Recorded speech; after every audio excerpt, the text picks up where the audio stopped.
like, comment, share, subscribe. Thanks for watching.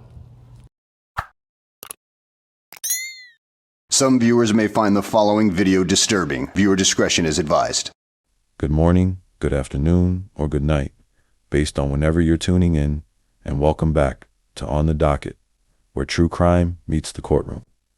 This video covers one of the most disturbing cases we've seen out of Alabama in recent years, the Bibb County underground bunker abuse case.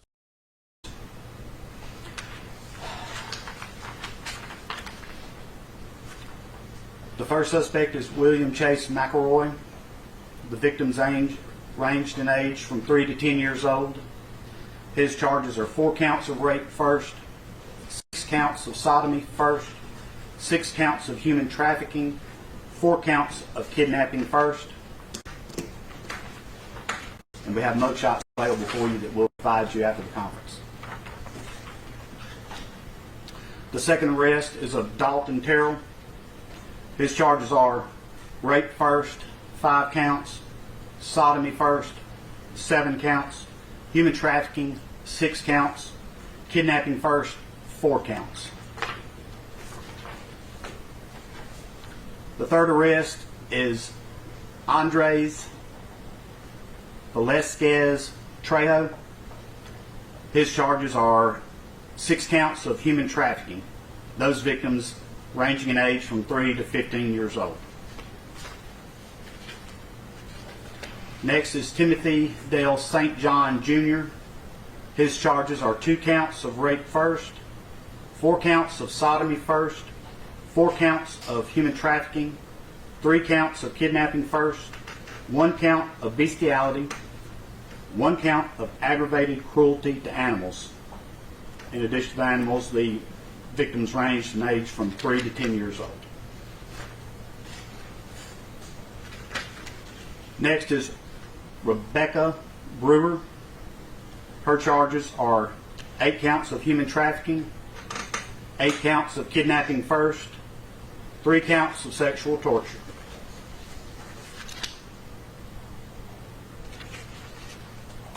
Next arrest is Ricky Terrell.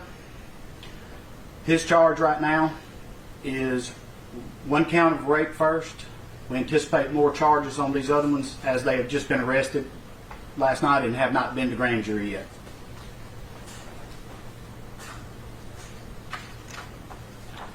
The final arrest made, Sarah Louise Terrell. Her counts thus far: 1 count of sexual torture and 2 counts of sexual abuse of a child less than 12 years old. There's a lot of people to thank in this investigation. In addition, we'd like to thank our DA's office, the 4th Judicial District Attorney's Office, the Central Alabama Child Advocacy Center that helps with interviewing the small victims in this case, the Alabama Fusion Center that helps us get all this information together and get us a timeline going and help organize everything, Bibb County Department of Human Resources, they've been invaluable, the Department of Homeland Security, as we're looking into possible gang affiliations with one of the suspects that's been arrested, known ties to a gang that's known their main source of income is child sex trafficking. And our 911 dispatchers, they do a tremendous job, and they do so much for us other than just answer the radio and tell us where to go. Right now, the children, the victims that we have identified, have been removed safely when this immediately was made aware, and they are in the Department of Human Resources in their custody. And they are safe and being cared for and speaking with counselors to help them get through this horrible thing that's happened to them. It's still an ongoing investigation, and we anticipate more arrests and, unfortunately, more victims. That's the information that I can share with you now, but I'd be glad to take a couple of questions if I could answer them. Yes, ma'am? How are all these people connected? I know there are some with the same last name, but I think some even with different last names, their in-laws and that kind of thing. Can you kind of lay that out for us? Correct. And for the privacy of the children, I'll just suffice it to say that yes, some of the victims, the offenders, were parents and relatives and things like that, which you can draw from the last names being the same as the offenders and victims. So, What about all the suspects? Are there any connections there? You got Sarah, Ricky, Terrell, along with Dalton. Mm-hmm. Is that one family or? some of these people are acquaintances, some of them are family, and some of them are just people that they were able.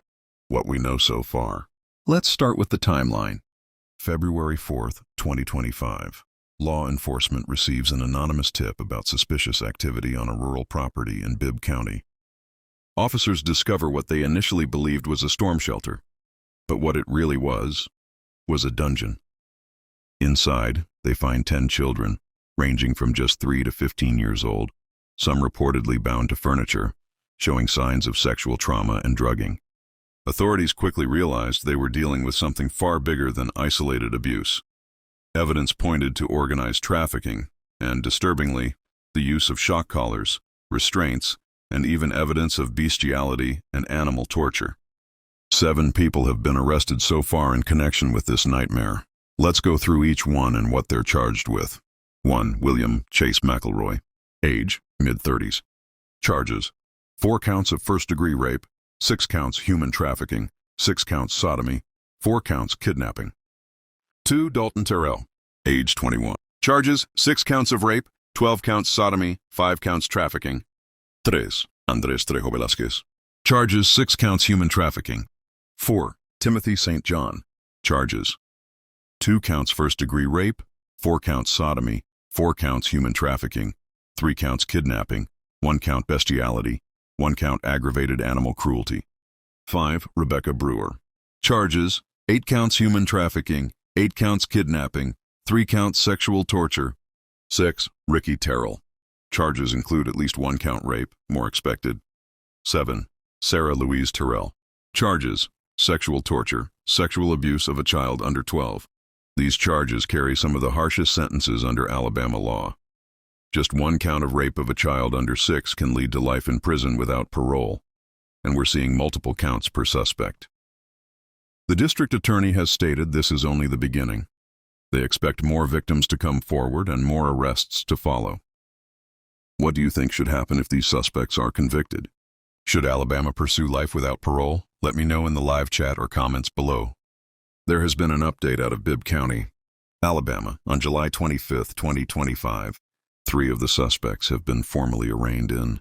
Here's what we now know about the latest court proceedings in the underground bunker child trafficking investigation.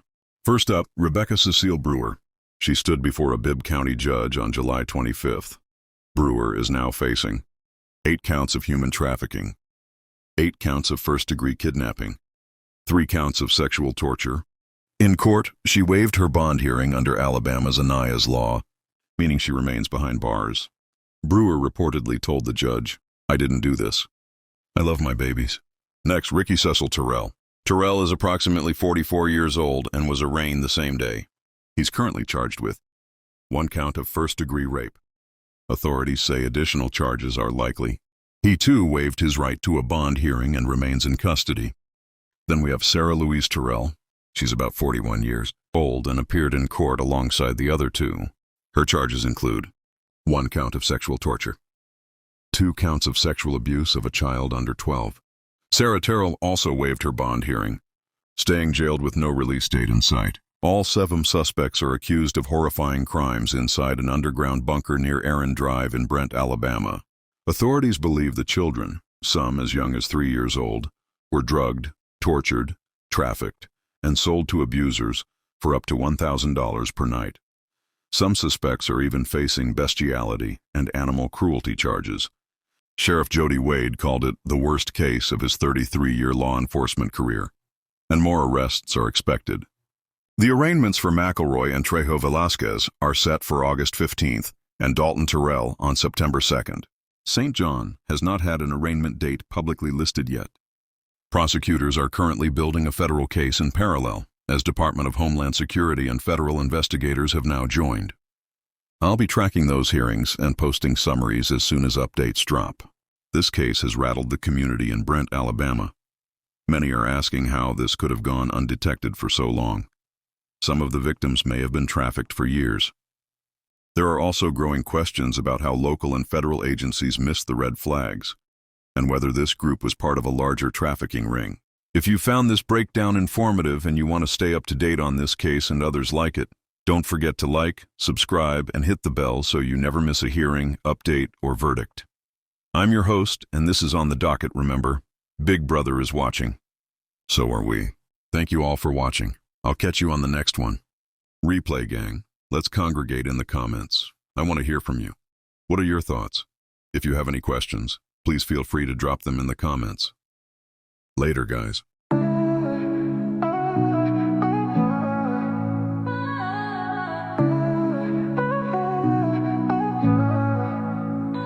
Step into the courtroom, the tension's high. Another name, another charge, another why.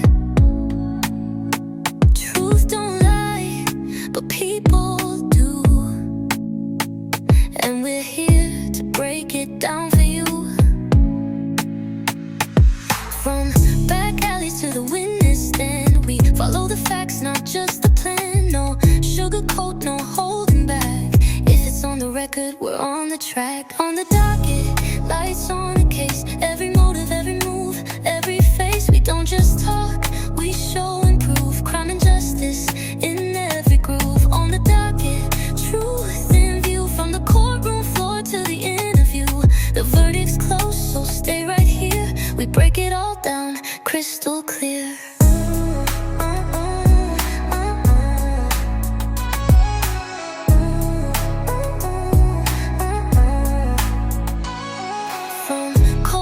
To the front page flame. No two stories ever end the same. We dive deep where the headlines fade. Find the facts that the silence made. No fiction here, just real-time truth. From the OG vets to the reckless youth. Who did what, who said, who lied. We sort the facts, no place to hide. On the docket, lights on the case. Every motive, every move, every face. We don't just talk, we show and prove. Crime and justice in every groove. One story at a time, one voice, one truth. You're watching On the Docket. Let's get into it. On the docket, lights on the case. Every motive, every